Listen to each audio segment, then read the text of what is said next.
एक दिन एक वीडियो डाला मैंने सुबह सुबह, रुद्राभिषेक करने का वीडियो डाला था मैंने, कि ऐसे ही सुबह सुबह डाल दिया था मैंने। थोड़ी देर बाद जब कमेंट्स पढ़ने लगा तो उसमें हजारों की संख्या में कमेंट्स थे कि आपने इतना सारा दूध क्यों बर्बाद कर दिया, इससे बेहतर होता कि किसी गरीब को आप बांट देते, वो शायद ज्यादा बेहतर था। ये पूजा पाठ जो है ये क्यों दिखावा, भगवान को दिखावा करके आप यूं क्यों करने वाले हो। मुझे समझ नहीं आया। मैं और मेरा भाई बैठकर बात करते इस बारे में, और फिर मैंने अपने भाई से पूछा कि यार कई लोग सवाल खड़े कर रहे हैं, जिसमें कई दूसरे धर्म के लोग थे और बड़ी संख्या में हमारे धर्म के लोग थे, जो खासतौर पर कॉलेज वाली पीढ़ी के लोग थे। तो मुझे लगा कि अगर मेरे भाई के जहन में यह सवाल है, मेरे मन में यह सवाल आ रहा है और मेरे से जुड़े मेरे परिवार के बच्चों में सवाल आ रहा है, तो ऐसा हो सकता है शायद बहुत सारे लोग ऐसे हों जो ये करना चाहते हो लेकिन करने में संकोच करते हो, या उन्हें ये चीजें डालने के पहले जहन में ख्याल आता हो कि अगर ये डालेंगे तो शायद हम पर काउंटर क्वेश्चन हो जाएंगे।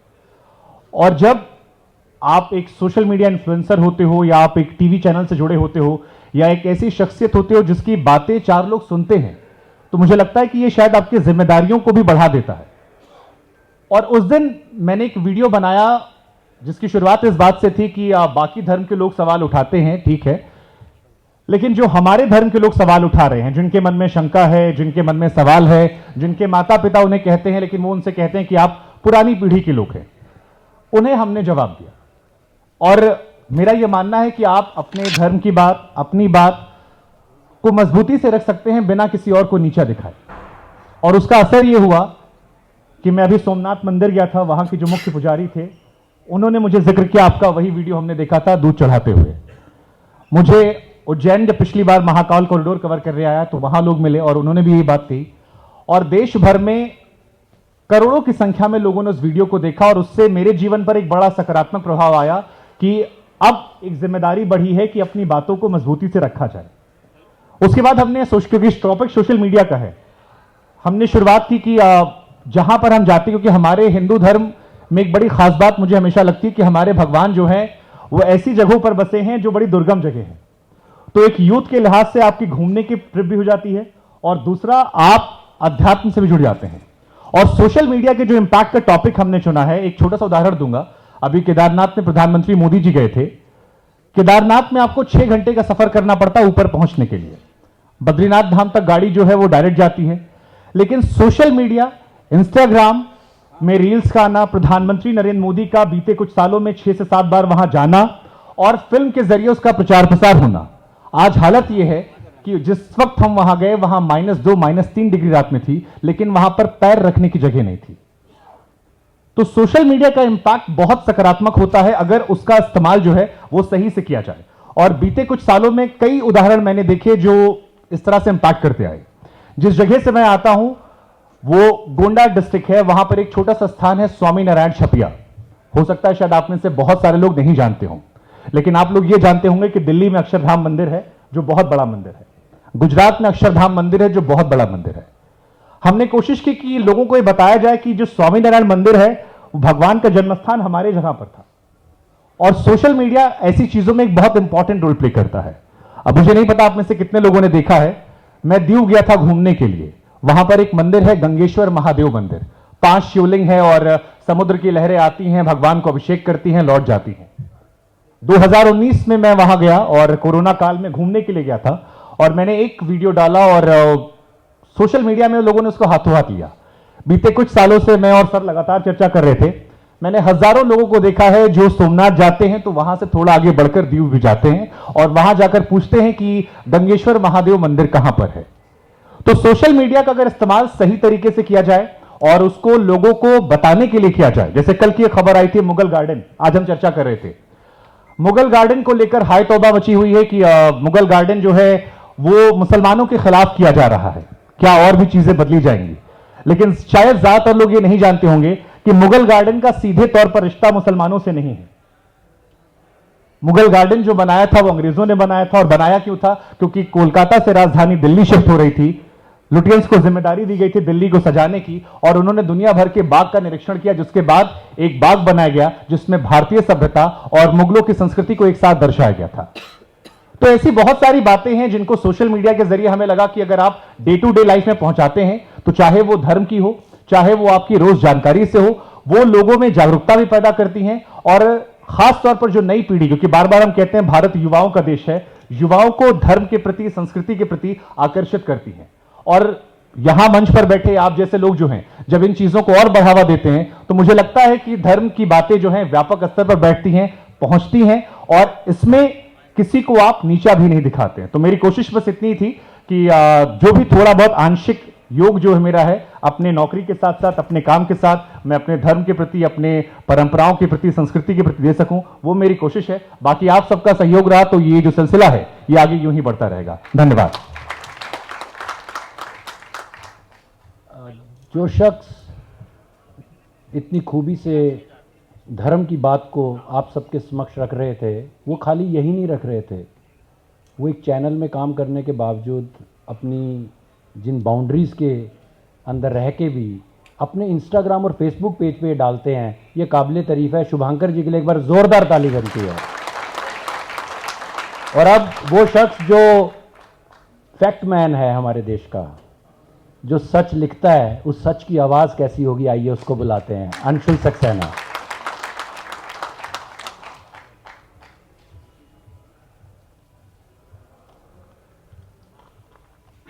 आप सभी को नमस्कार।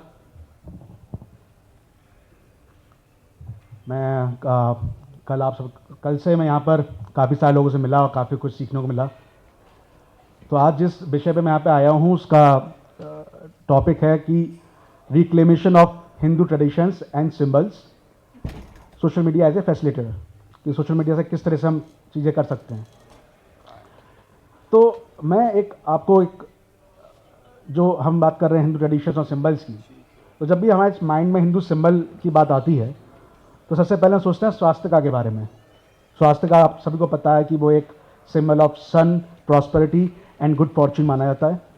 और स्वास्तिका हम लोग अपने घर में हर जगह उसका, हर खुशी में उसको हम स्वास्तिका की पूजा करते हैं, स्वास्तिका को मानते हैं।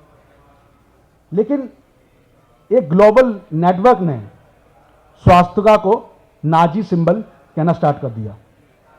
और ये ग्लोबल नेटवर्क वेस्टर्न वर्ल्ड या वेस्टर्न मीडिया के साथ साथ बहुत सारे लोगों ने जब भी वो नाजी की बात करते थे तो वो स्वास्तिका बोलते थे, स्वास्तिका सिंबल। बहुत टाइम तक इसके लिए काफ़ी सारे लोगों ने, भारत के लोगों ने इस पर आवाज़ उठाई कि स्वास्तिका अलग है और नाजी सिंबल अलग है। नाजी सिंबल का जो एक्चुअल नेम है वो हैकन क्रूज है। और सोशल मीडिया आने के बाद लोगों ने इस पर काफ़ी चर्चाएं करी, काफ़ी इस पर आवाज़ उठाई और आज रिजल्ट हमारे पास ये है कि कैलिफोर्निया के स्टेट सेनेट ने ये लीगलाइज किया है कि स्वास्तिका एक सेक्रेट सिंबल है और जो करेक्ट सिंबल है नाजी का वो हैकन क्रूज है। न्यूयॉर्क की स्टेट सेनेट ने उस नैरेटिव को काफ़ी हद तक हमने उसे काउंटर किया है। दुर्गा पूजा सिर्फ वेस्ट बंगाल में, तो खैर सभी को पता है दुर्गा पूजा का क्या इंपॉर्टेंस है, लेकिन हम लोग भी नवरात्रि में दुर्गा पूजा करते हैं। सोशल मीडिया पे दुर्गा पूजा के टाइम पे ही आप देखेंगे कि कुछ ऐसे नैरेटिव चलाए जाते हैं कि उस टाइम आपको रेप की घटनाएं ज़्यादा डालकर एक दुर्गा माँ की एक फोटो साथ में कोलाज बना दिया जाता है और कहा जाता है देखिए आप दुर्गा जी की पूजा कर रहे हैं, इस देश में तो रेप हो रहे हैं। मतलब एक अटेम्प्ट किया जाता है किस तरीके से दुर्गा पूजा को या फेस्टिवल को हम रेप से लिंक कर सकें। और ऐसे आप देश भर में से घटनाएं होती हैं, हर दिन होती हैं और घटनाएं ऐसी नहीं होनी चाहिए। लेकिन इन घटनाओं के बारे में बात तभी होती है जब दुर्गा पूजा आती है। एक स्पेसिफिकली एक लॉबी दुर्गा पूजा का वेट करती है और उसी टाइम पे सोशल मीडिया पे आपको बताया जाता है कि आप दुर्गा पूजा तो कर रहे हैं लेकिन रेप जो हो रहे हैं उसके बारे में आप क्यों कुछ नहीं कहते हैं। तो ये भी एक तरीके का एक कल्चरल मार्क्सिज्म है, आपको अपने फेस्टिवल्स, अपने ट्रेडिशन से दूर करने का, और इसको भी हम काफ़ी हद तक काउंटर किया जा रहा है। हम सभी को पता है कि जो योग हम करते हैं वो योग सूत्र जो पतंजलि से आए उसके आधार पर योग करते हैं। क्या पतंजलि के योग सूत्र में कहीं आपने बियर योगा पढ़ा है? वाइन योगा, डॉग योगा, कुत्ते के संग खेल के योगा कर रहे हैं, एक हाथ में ग्लास बियर पी के योगा कर रहे हैं, नहीं। पर अब ये शुरू हो गया है। जो चीज हमने हासिल कर ली, जो हमने रिक्लेम कर लिया, तो उसमें भी मॉडिफिकेशन प्लस डिफेमेशन का काम स्टार्ट हो गया है। तो जो वेस्टर्न वर्ल्ड है उसमें कुछ लोगों ने योगा को मॉडिफाई करने का काम कर दिया, उन्होंने नए नए नाम दे दिए हैं, बियर योगा, डॉग योगा। और उस पर भी हमें काफ़ी हद तक अपनी बातें कहनी पड़ेंगी कि भाई देखिए, जो योग है वो बेसिकली जो योग सूत्र है जो पतंजलि से आया है, उसी के आधार पर हमें चलना है। मैं इन सब की बातें आपसे इसलिए कर रहा हूं क्योंकि ग्रीस की अगर मैं सिविलाइजेशन की बात करूं तो ग्रीस का जो ओरिजिनल रिलीजन था वो एक पॉलिथिस्टिक रिलीजन था। पॉलिथिस्टिक रिलीजन था, उसकी चीजें समाप्त हो गई और आज ये स्थिति है कि ग्रीस गॉड्स के बारे में या तो हम हॉलीवुड मूवीज में देखते हैं या कॉमिक्स में पढ़ते हैं या फिर कार्टून्स देखते हैं। तो जो रिक्लेम की हम बात करते हैं उसका सिग्निफिकेंस क्या है, वो बहुत इंपॉर्टेंट है और वो हो सकता है। आप लोग उज्जैन की धरती पर हैं, बहुत कम लोग ऐसे होंगे, मैं दावे के साथ कह सकता हूं, जिनको शायद ये पता हो कि जो ज्योतिर्लिंग है उज्जैन की, उसको शमासुद्दीन ने उठाकर एक कोटि तीर्थ कुंड में फेंक दिया था और 1734 सीई में उस ज्योतिर्लिंग को पाया गया और दोबारा फिर से मंदिर को रिस्टोर किया गया, जिस मंदिर में हम लोग कल गए थे, जिस मंदिर में जाते हैं। उज्जैन के लोग भी बहुत कम इस बारे में जानकारी रखते हैं कि ये ज्योतिर्लिंग की भी कहानी है, इसको किस तरह उठा के फेंक दिया गया, कैसे फिर ये मिली, फिर से रिस्टोर किया गया। तो इंफॉर्मेशन बहुत जरूरी है। जब भी हम रिक्लेमेशन की बात करें, चाहे वो ट्रेडिशंस हो या सिंबल्स हो, इंफॉर्मेशन, उसका सिग्निफिकेंस और उसकी क्या इंपॉर्टेंस है वो बहुत इंपॉर्टेंट है। आप जहाँ जहाँ जाएं, जिस जगह जाएं, उसकी जानकारी क्या हिस्टोरिकल इंपॉर्टेंस है। हम लोग कभी कभी अपने ही हिस्ट्री के बारे में इतना नहीं जानते, अपने रीजनल कल्चर क्या है, हमारे रीजनल किंगडम्स क्या रहे हैं। सोशल मीडिया के माध्यम से हमें नॉर्थ ईस्ट के बारे में, अहोम किंगडम्स के बारे में पता चला, अहोम वॉरियर्स के बारे में बात करते हैं। कंतारा फिल्म आई, सबने, जो लोग नहीं जानते थे कन्नड़ा कल्चर के बारे में, उन्होंने भी देखा कि भूता काला क्या होता है, इसका नाम पढ़ा। तो इंफॉर्मेशन, हमारी हिस्ट्री, हमारी चीजें काफी ज्यादा हैं, बस हमें थोड़ा इंगेज होना पड़ेगा। और रिक्लेमेशन पॉसिबल है सोशल मीडिया से, क्योंकि उससे काफी बदलाव हुए हैं जो हमने किए हैं और आगे भी कर सकते हैं। Thank you.